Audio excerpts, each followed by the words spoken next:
家镜头所等的台湾，这个南投高商综合着家乡地美的文化，设计这个跨领域学习的课程，用英语来讲地艺，培育在地人才，传承在地文化。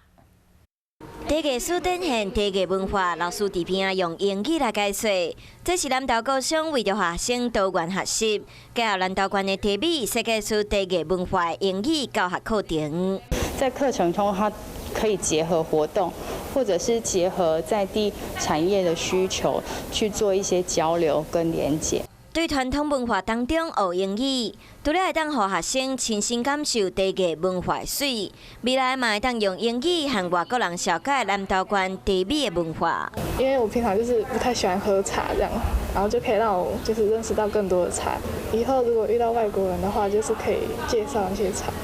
南投高商利用这些课程培养在地产业人才和文化传承，要辅导学生会当扎造的能力。 华视新闻看起来，赶快订阅我们的华视新闻 YouTube 频道，欢迎按赞、订阅、开启小铃铛，最新最及时的资讯要提供给你。